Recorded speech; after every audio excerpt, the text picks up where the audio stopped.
ano mga pwedeng i-offer sa atin na island.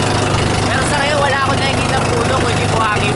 Ang tawag ko sa kanya is Island of Bembol Roco. Kasi hindi wala talaga kundi white sand. Tingnan natin kung gano'n ang pirang tubig. Tama lang ang alon. Pero kung tingin ko kung high tide kayo, wala tayong nakikita ang white island. Okay?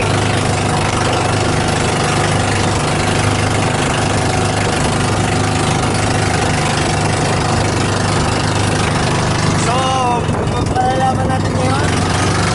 Malapit na tayo. Maganda ang tubig. Pinakita natin ang ilalim. Ganito pa lang kalapit. Pinakita natin ang ilalim. Oh, parang kaponis.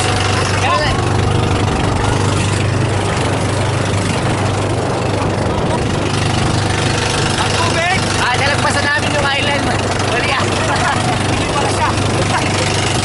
Bali, iikutan namin yung island. Para malaman namin kung meron dito mga invaders.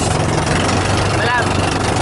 So, ngayon, pag nakikita namin yung tubig, parang tubig sa Capones Island. Ganun maganda siya. Pero tingin ko mas malinaw dito. Wala talagang buhok. Kasi kalbo. Grabe oh. Grabe. Yeah.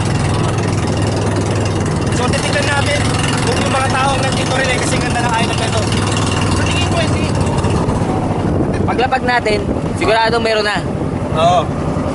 Meron ng oras. So, Abby, tingnan mo yung tubig kung gaano kalinaw. Yan, pakita natin sa ating mga tagahan. Kita mo yan? Kung nakikita nyo, yan ang tinatawag nyo ng White Island sugar cane. At gusto namin paalam sa inyo, kung nakikita nyo tong island na to, nakikita rin namin. Okay? Okay. So, bababa na kami. Thank you. Okay.